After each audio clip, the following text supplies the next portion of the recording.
in this part of the China, young people are very curious to try new wine, but they do it in a quite of a different way, not necessarily through wine education or wine dinners, wine masterclass. There's a particular trend that I really love to see. There is these sort of outlets that are called in Chinese Zaoxi Van A, which literally means early C, late A, where C is coffee and A is alcohol. So basically, these are artisan coffee shops, and you find all sort of coffees during the day, so early coffee. And then in the late time of the day, they stop selling coffee and they start selling wine. And you'll be surprised to see they're open to try approachable wines, expensive wines, champagne. And that's just happened in a very unconventional setting. Welcome to Asia Wine Market, the series that takes you inside the most dynamic and fast evolving wine markets across Asia. I'm your host, Roza, and in each episode, we'll uncover the stories, trends, and opportunities shaping the future of wine in this vibrant region. Whether you're a winery looking to expand in Asia or a wine professional exploring global trends, this series is for you. Hello and welcome back to Asia Wine Market series on the Italian Wine Podcast. We're finally back on track with the series, and we first started the series with Almaty Special Edition, which was focused on Kazakhstan and other Central Asian markets. But resuming the series, we're going to explore other countries and markets across Asia.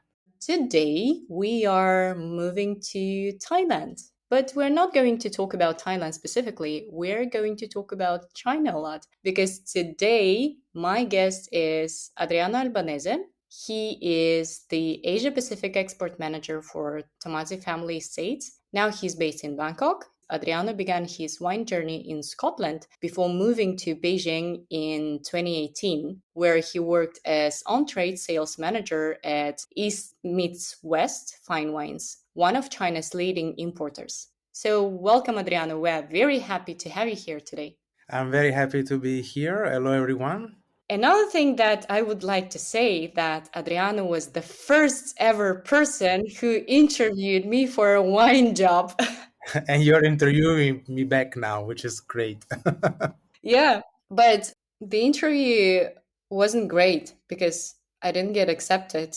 It was a tough time. It was during COVID, I remember, or just in the middle of it. We couldn't hire anyone. It was really difficult. So, but it's great that we kept connection and we're still here. That's the beauty of the wine business, especially in this part of the world. Great connection always stays. It's a fun industry to be. Yeah, that's great. Adriano, before we move on to our main topics, which I'm going to talk about later, can you briefly walk us through how your journey in the wine industry began and what led you to Asia? Because Adriano, he's from Puglia, he's Italian. Yeah, so I was born professionally actually as a Chinese language expert. I studied Chinese in Rome University, and then I moved to Beijing to study Chinese again because Chinese requires a long time of studying. Then I decided to move to Scotland to do a translation studies master degree, and I was pretty much set off into becoming an interpreter and translator. So that's what I wanted to be. Wine was not part of the equation until I started to work as a student part-time worker, like many of us. When you study, you just take an extra job in a shop on the main street of Edinburgh that was owned by this third generation family owned Italian food and wine company. So big shout out to them.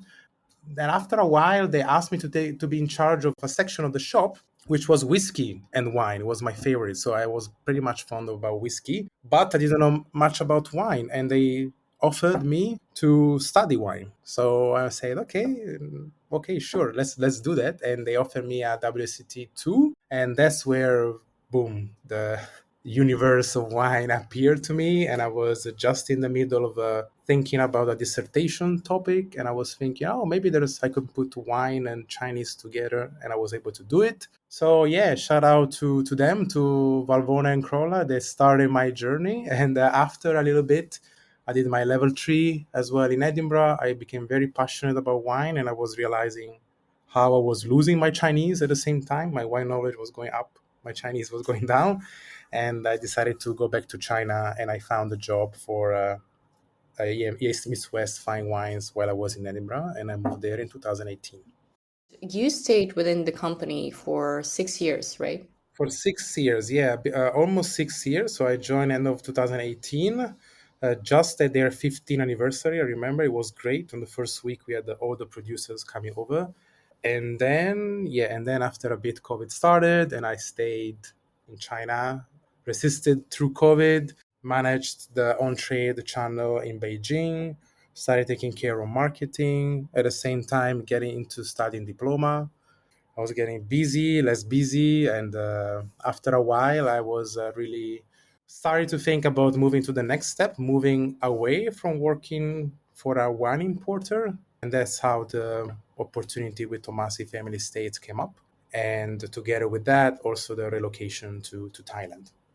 Okay, and that's great. So I really wanted to interview you because you've been on both sides of the business. I would like to talk about our main focus for today. So, our three learning objectives are understanding the Chinese wine market because you have a very extended experience there.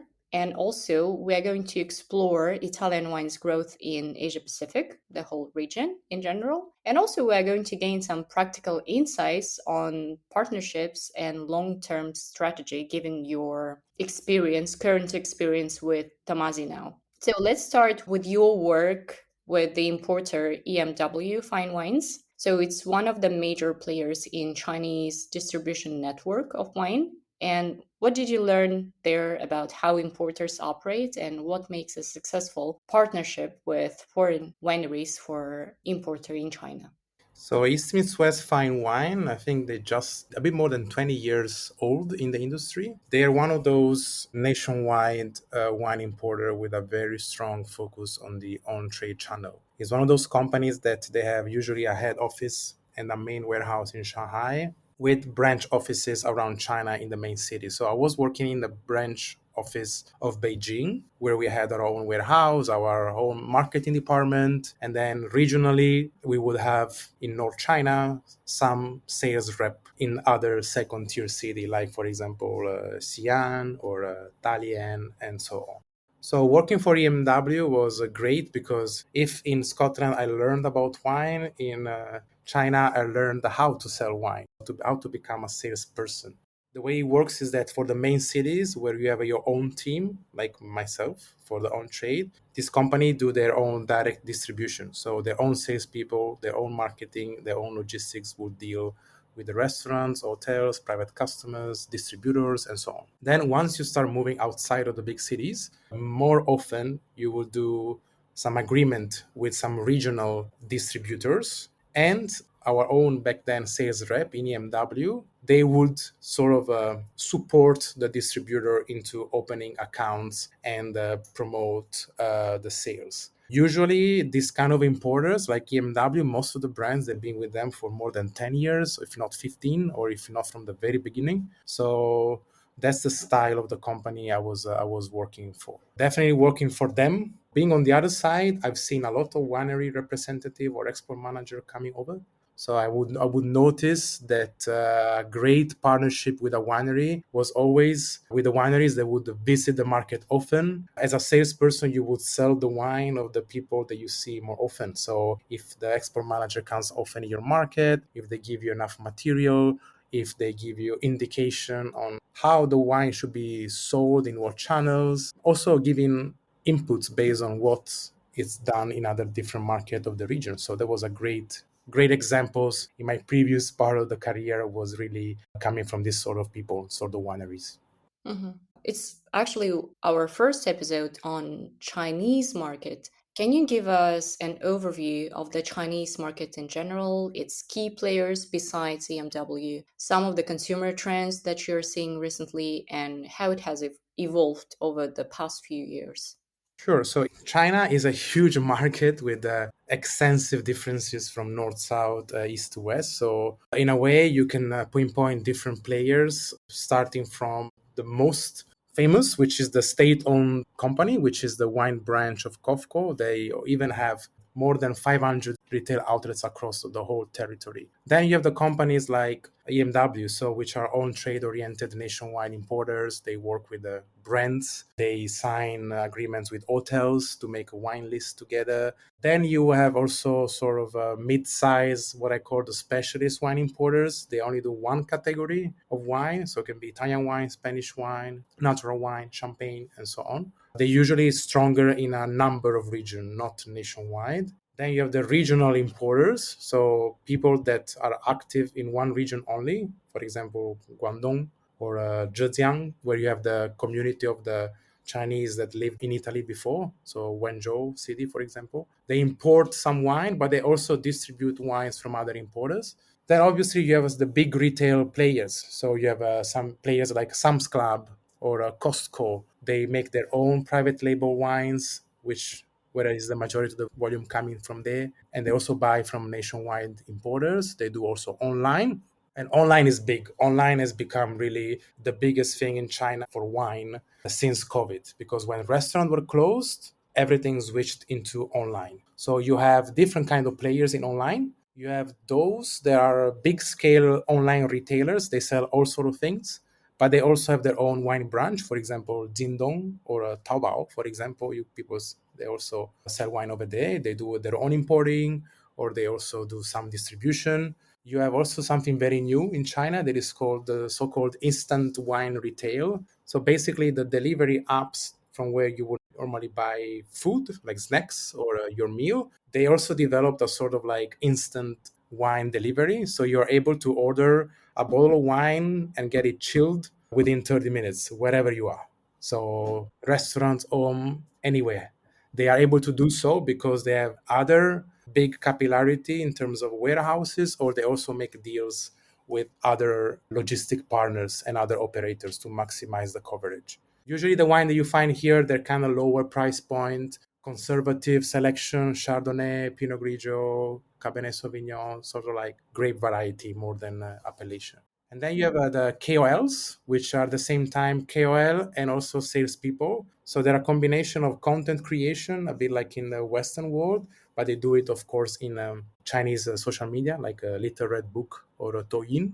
And they also sell wine. So their persona in their content creation is also about selling the wine they recommend through links within the app they broadcast from, because they do a lot of broadcasting live stream. So you can see the live stream and then you can buy the wine immediately. And then you have also the smaller online retailers, which are sort of like as regional players, and they kind of follow the trends all around. So yes, it's a lot of things happening in China at the moment, and constant evolution in terms of a style of a distribution for sure.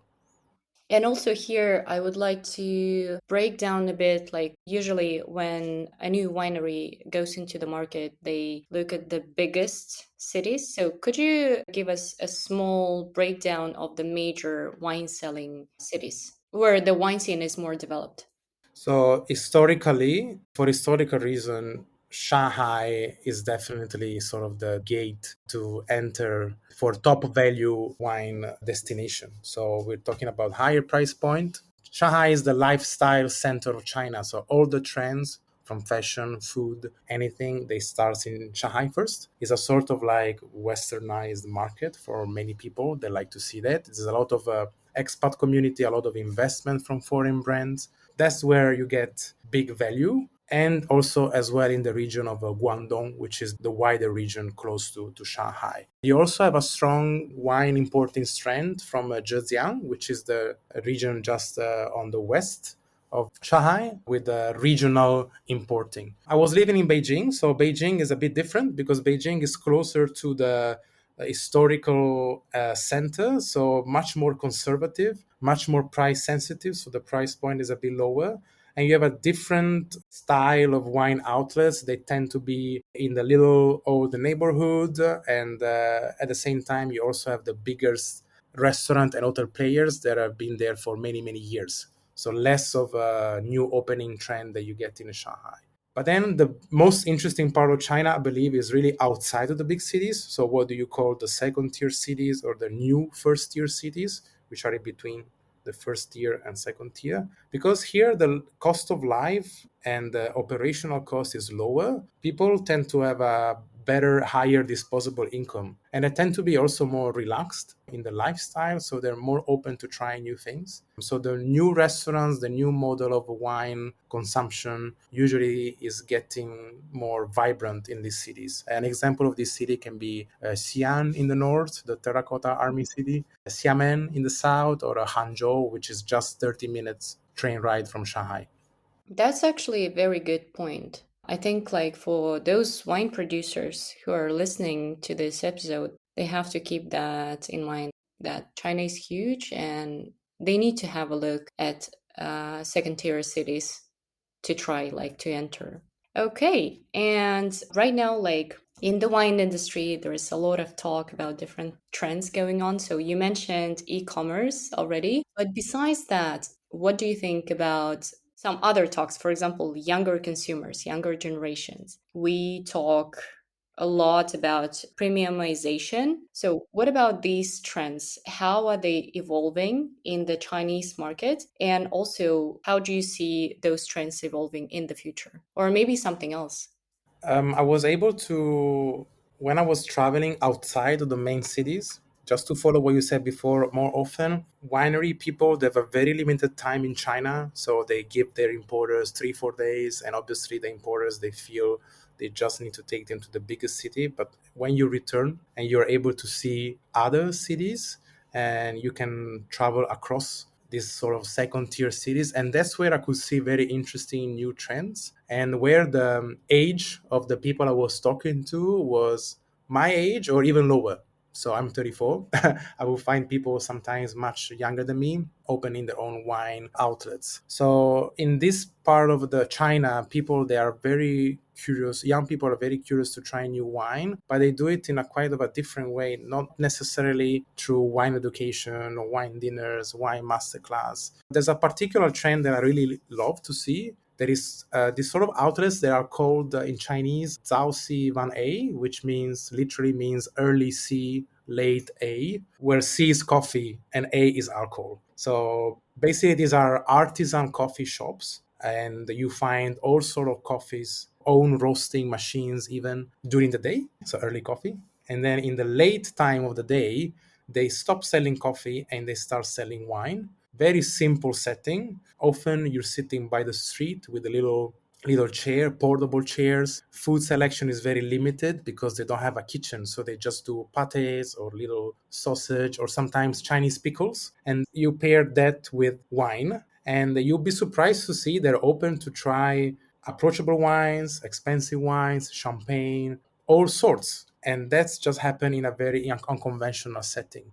I found that very interesting. And this is much stronger outside of the big cities. And another trend that I found is a sort of like very premium tea rooms. So in China, obviously, the tea appreciation culture is very high and developed, and tea can get very expensive. So you have this sort of like very fancy tea rooms with private rooms that you can have your own tea. And at the same time, you can also order very interesting artisan wine. So that's really peculiar, I think, to what I saw outside of the big city. And in terms of trend, regardless of the age, there's much more women in the industry, reminding that in the past, wine drinking was really about business people and mostly male people doing banqueting and business occasion. So there will mostly be people in their 50s drinking expensive wine in a business event. Whereas now you have people actually going out for the sake of drinking, and most of the times they're younger,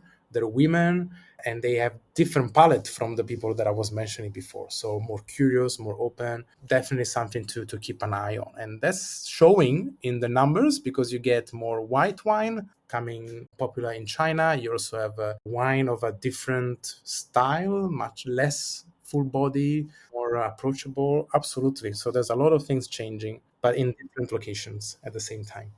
That's nice. I kind of anticipated your answer on some of the things. But for example, these new trends, how did you call it? Zhao South Xi Sea Wan A. Van A, yes. That's actually interesting. And where did you actually notice this trend going? I've noticed this in Xiamen, for example, Suzhou, Hangzhou, so outside of the big cities, because the big city is all about you have the big hotel chain, you have the fancy restaurants, or you have the French style bistro, but you don't have yet this sort of alternative ways of doing wine consumption. So some people in the big city they might get inspired, but it's really a tiny part of the big city. In the second tier city, probably like younger people that just give it a try, and they get more into this experiential side of getting wine in any time of the day or in the evening. From the same shop, they will get probably a very interesting coffee from Colombia, Mhm. during the day.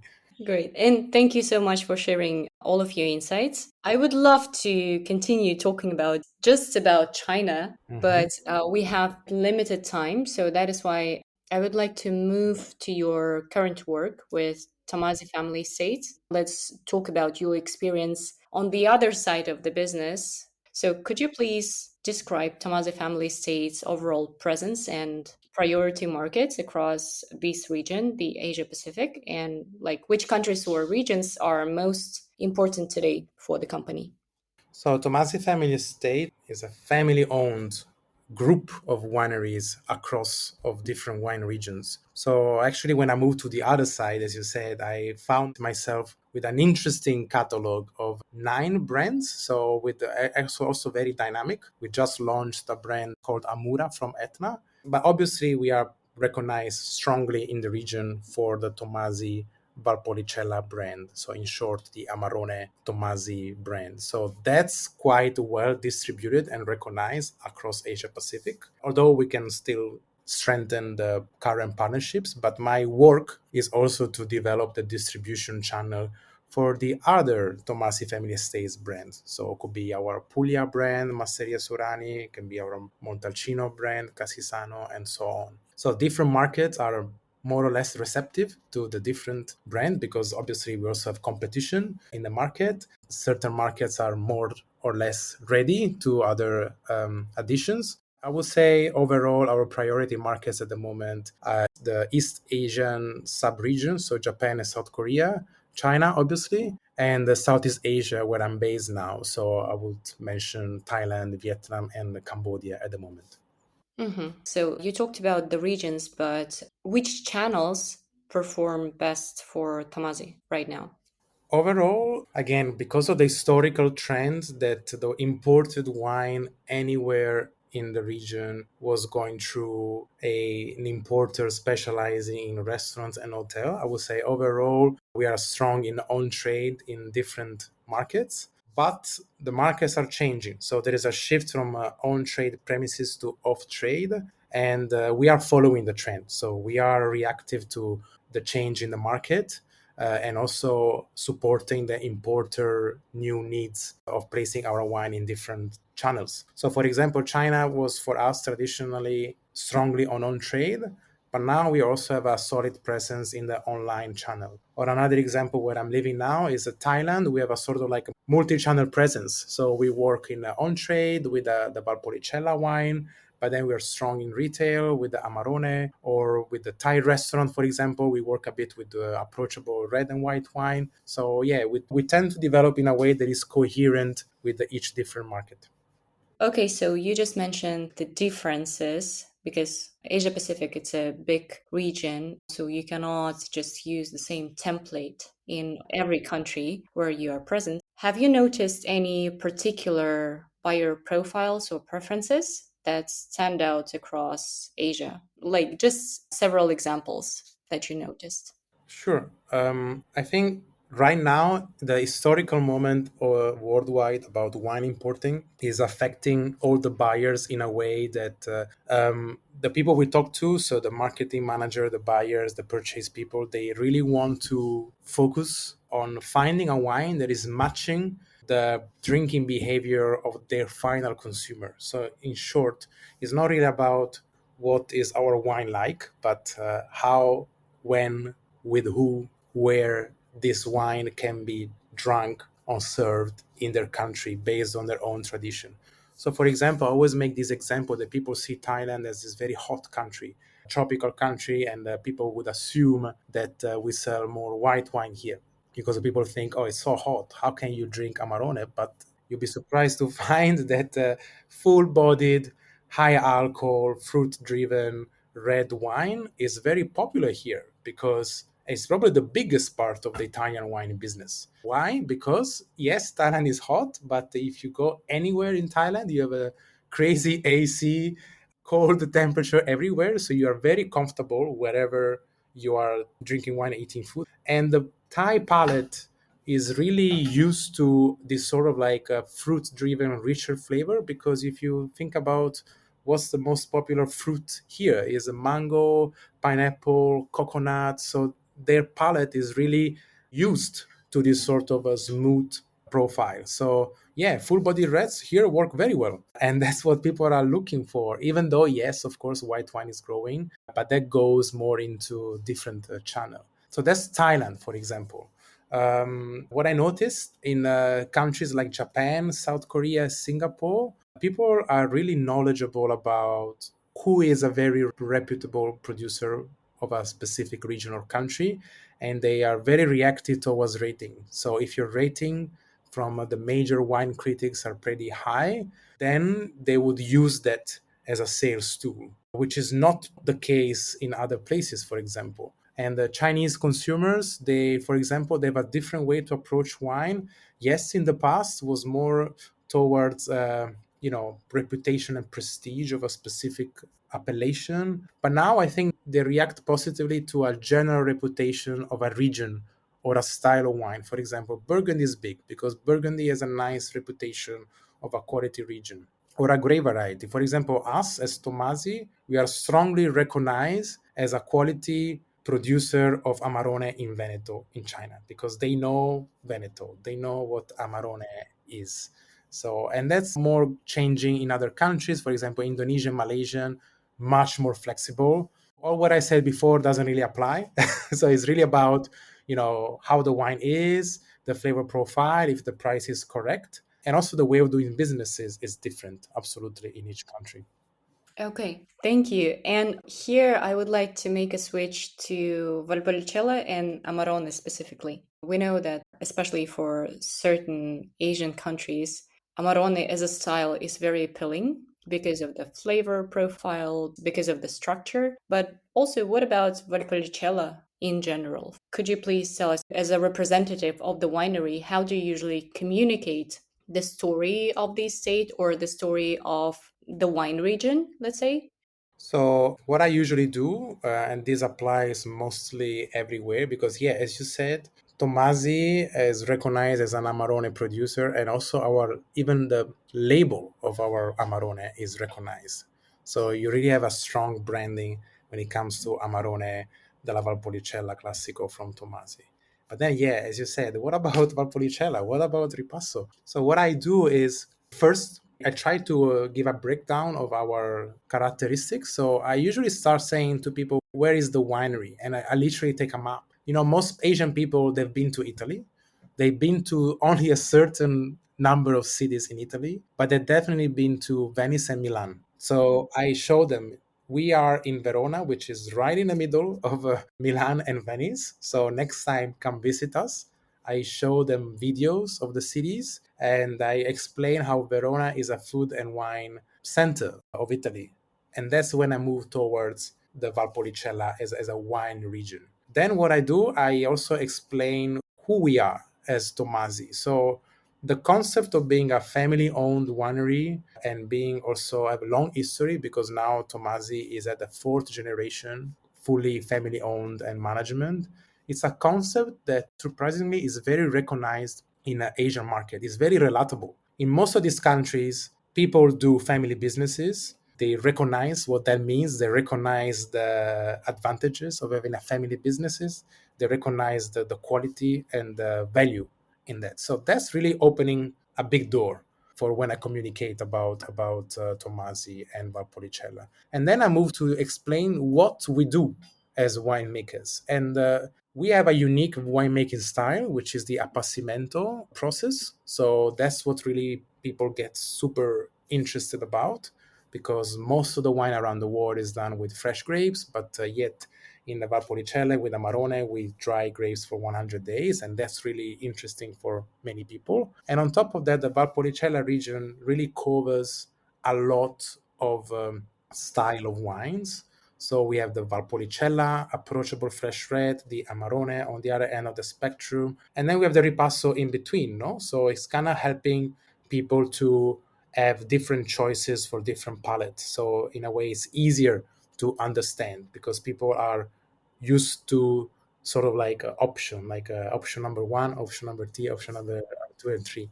And then we also have white wines from the wider Veneto region. So we have a great offer to meet all the different needs from each kind of consumers. Yes, that's true. Valpolicella indeed has this great advantage, I would say, producing these different styles of wines within one area. And what about the wine fairs? What are some of the wine fairs Tommasi always participates in, and which would you recommend to other producers who are interested in entering the markets? I would say things change so fast in the region that it's very hard to say you must do this fair in this particular city and in this particular time. It's also important to understand who do you want to talk to once you go to a fair. Do you want to work with prospective importers only, or do you want to talk with the members of the local F&B community, or do you want to do both? So in my past year of work with Tomasi, I could say, for example, that Vinexpo Hong Kong has been great, has been a very good fair to attend to. Much more effective, for example, than the same fair, than the same Vinexpo, but happening in Singapore. So that's how the variation can be experienced in the region. When it comes to Thailand, I had a very positive experience from Gambaro Rosso event, which even being usually much stronger for local F&B and private wine lovers, still it was a nice place to be. And also the James Cycling that happened last week, we had 2,200 attendees during one day, and even people coming from outside of Bangkok and Malaysia. It was really, really big. Now let's talk about localizing marketing efforts for Asian markets. How should Italian wineries adapt their marketing strategies for Asian markets? For example, like storytelling, how they have to adapt the storytelling, or maybe labeling, they have to add some or make the specific labelings for the Asian markets, and also the marketing content. How should it differ? So I think there is a certain level of localization that I think is a sort of like very formal that lies into the marketing material. So, for example, it's great to use tasting notes and text sheets that speak to the local palate. You know, most of the times tasting notes they only mention steak or pasta or risotto, but this is sort of dishes that you don't have in this part of the world. So it's nice to bring that to each country that you're visiting. Shows great openness and awareness. Another simple advice that I could give is share your material in a way that is possible for your importer to translate. This sounds very simple because most of the times we do everything in English, but some countries that have a strong language like China, Japan, they would then prepare a local version to share. Be aware also the back labeling laws in different countries that would require you probably to do some changes or modification, but that's your importer job to help you. And there's another level of localization that I call it more informal, just in any sort of meetings and trips that I do, get the vibe of the room, you know. So you can't talk in the same way with everyone about the same wine. You always have to change and explain the winemaking techniques in a way that is easy to understand, because sometimes they can sound very obscure. Everyone studies a lot wine education, but we tend to be closed in our own jargon. It's nice to make examples that are relatable. So what I found in China was, for example, helpful, and I came with this example also by speaking to people. How you want to explain a difference in the style of wine coming from different vineyards at different altitude.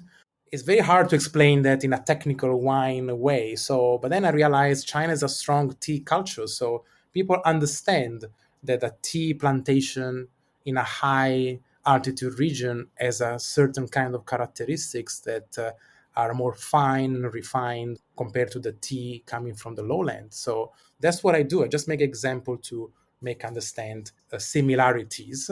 But most of the times, people really want to see what a winery looks like. They want to travel. They are. I meet people very far away from Verona, and I have to in 30 minutes or 40 minutes to show them how we look like. So I show the family pictures. I show the fermentation rooms. I show the oak barrels that we use. I show what kind of Italian food we use. I show my own picture in the winery. This is what I did. This is what I ate. So really, people want to see that, to get connected. And again, from your experience over this year that you've been working with Tommasi, we can see many wineries, especially like some bigger brands, established brands. They make a lot of collaborations with restaurants, with chefs, with local somms. And how can these collaborations help Italian wines gain more visibility and trust in Asian markets, in particular? Maybe you have some examples from your own work. So taking my experience as a salesperson for the on-trade channel in my previous job, and what I can see during my work as an export manager, these kind of initiatives are indeed good into creating individual ambassadors for your brand. So the chef or the sommelier. But I also think in the long term, that's not enough anymore. We should pay attention to the system that operates around getting your wine bottle served to someone. And most of the time, it is also about the waiters, the people, all the people that work in an outlet, the marketing team, really the bigger team of each on trade, or not necessarily on trade, or retailers we work to. So really, it would be good to shift from individual ambassadors to create a sort of outlet ambassadors of your brand. So some examples that I could make from my experience. We had a great event in Cambodia, in Siem Reap, where we created a Venetian carnival event in a very famous hotel over the city, which is the Raffles Hotel. So we had a huge turnover of people coming, accessing our wines, not just because there was a chef or a sommelier or I was there, because sometimes also we promote ourselves as, hey, the export manager is here, come over. But they came under this sort of like cultural and lifestyle experience, and that made the hotel itself, the people working for the event, the final consumers, each one of them, they became our ambassador. And the strength of branding was very successful for that particular event. And that's for the restaurant channel. And something, for example, that we are doing, and it's just about to be launched in South Korea, which is a very strong retail-oriented market. We've done a collaboration with a Korean artist to create art label version of our classic Amarone label, which will be showcased in a department store in South Korea. So it's really about, get the temperature of the market and listen to what your importer wants you to do, rather than apply a sort of like same system to everyone. Those are great examples. And also, this Venetian carnival that you made, it was only made by Tomasi, right? Yeah, absolutely. So it was co-organized with our importer. It was just Tomasi wine. So the invitation was really replicating the gondola, the carnival mask. I had to wear a mask, so no one knew what I was looking like. And it was really a sort of like experience to bring people, from very far away to the Venetian lifestyle. And people want to really experience wine and food and culture differently nowadays. Hmm. That's a very great example, and thank you a lot for sharing that. Okay, we are running out of time, but we have three rapid fire questions before we finish the episode. So you try to answer in short, concise way, if possible. If not, then it's okay Yes. too. So, what's one key thing Italian wineries should keep in mind when entering the Asian market? That's a hard question to answer. Hard question. Yes. Yeah. I would say patience. The logistics times are very long to get wine, even in the ideal condition that an importer decides today to buy wine from us, okay, sends the order. takes 3 4 months for the wine to get in their warehouse. And then what happens? The importer has to train their staff to sell the wine. The salespeople, they have to go out and approach the customers, make the listings in a hotel and restaurant. And also bear in mind, there's sometimes just certain time windows to make a listings. If you're too late or too early, they don't meet you, or they try the wines, but they don't make a listing, so you don't make the sale. Exporting wine to Asia for me is really like a marathon. It's not a sprint.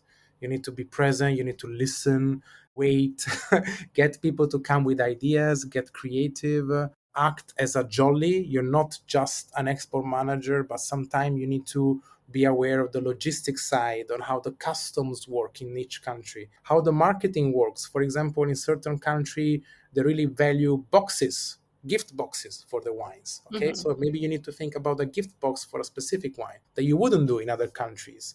And also you need to get very close to all the departments of the importer, so get to know the people that sell the wine for you, not just the buyer or the manager or the CEO of the company, the salespeople. So develop a connection with everyone. Thank you. And I think that's actually an advice that is applicable to all the markets, probably.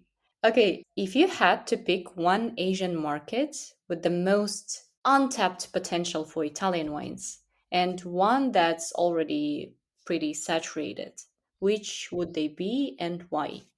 Definitely, because I live here. So Thailand has a lot of potential. And I think generally speaking, there hasn't been a lot of attention to Southeast Asia as a whole. So Thailand is probably the forefront of the region. The F&B is growing a lot. Thai consumers, they traditionally used to eat out, especially in the big cities. So you see people around getting their breakfast outside, getting their lunch break food outside. And that applies to the habit of going out, which opens the possibility for having your wine served, in particular with local food as well. And the local food is also served with many different ways. You have Michelin restaurants, you have very easy bistro that make us bite-sized Thai food to pair with wine. The scene is really vibrant and definitely to pay attention to for each Italian winery. Hmm. And then when it comes to a market that you use the word saturated, but I prefer using the word mature or heavily matured. No, I think is Hong Kong for sure. The history, the cultural history about exposure to the Western lifestyle is very long. There's a lot of importers, a lot of professionals working in the industry. Italian wine is very well represented in Hong Kong. There's a lot of importers, a lot of wine schools, a lot of restaurants. So that's Hong Kong at the moment. So you can still absolutely develop. But at the same time, Hong Kong is going through different changes in demographics with less expats, more Chinese mainlanders, and that applies to also different consumer trends. Yes, I agree with you. And we will dive deeper into both Thailand and Hong Kong markets in our upcoming interviews for sure. And finally, the last question for today that I think will be useful not only for wine professionals or producers, but also for consumers and wine lovers too. So, what are some of your favorite wine spots in Bangkok, in Beijing, or anywhere else in Asia that best reflect the region's growing wine culture and just the wine bars, the wine spots that you enjoy personally? Mhm.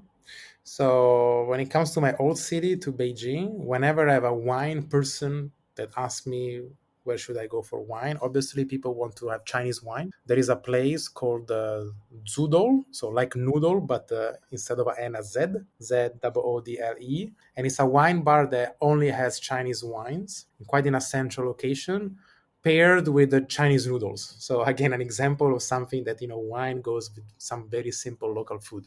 That's a place that I would recommend because of an extensive wine selection from China only, which is very interesting. Then in Bangkok, where I am, I would be very happy to answer, but there's so many, and it's very hard to get back to one place only. So I would recommend a style of a wine place that is really growing, which is basically Southeast Asian cuisine served in a bite-sized plate, because most of the Asian food comes with a big plate to share. So in this case, it's a small place that you can share, like tapas. in a way. And you compare that with different wines, different styles. So I tried one place called Charm Krung, which does Thai bites, and another one that I was there 2 weeks ago, which is called Nam Su, doing Burmese cuisine. So yeah, very very particular stuff. And there's much more to try on my list. So I would say if people come visit me, we can go together. And there's Mhm. another one that I would like to mention in Bangkok. It's a wine club. So it's not a particular outlet, but it's a collective of wine lovers, which is called Uncorked Wine Club. So it's very easy to find. So what they do is that they organize wine dinners. So they choose very fancy wines, for example, Burgundy, Riesling, or Champagne, and they have the dinner located in a very traditional, easygoing local food place. So, for example, there's a very famous fried chicken place here, Thai style, and they did a champagne dinner over there. Or there's Mhm. a crab curry place where they did a Riesling dinner. So very, very interesting, and I think it's reflecting the style of enjoying wine in a chill and relaxed way. Thai people will say "sabai sabai," easy, easy. That's nice. Thank you so much. All of those people who are listening, they will make a note of all of these places. And for our listeners, if they want to connect with you, which would be the best way to connect? LinkedIn, Instagram? You can find me on LinkedIn with my name, Adriano Albanese, and also Instagram. Same. I'm not very creative when it comes to social media, but yeah, I'm reachable, and I use this social media the most. And you can see me at most wine fairs, Bean Expo, or Bangkok. You find me around Asia to different market. Absolutely. Do reach out and come see us in Bangkok. Okay, great. Adriano, thank you so much for all the practical advice that you gave us and all the practical answers. I would love to continue this conversation for more, but we are already Fast. surpassed the time that I was planning. So thank you so much. And I hope to see you again, like in Italy, somewhere in Asia, Yes.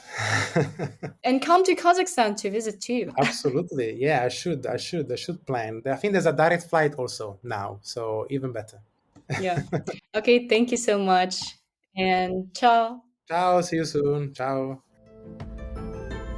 Thanks for joining us on Asia Wine Market. Don't forget to subscribe, leave a comment, and share this episode with your fellow wine professionals wherever you get your pods. To stay updated on upcoming wine events, market insights, visit ItalianWinePodcast.com. Catch you in the next episode. And until then, cheers from Asia.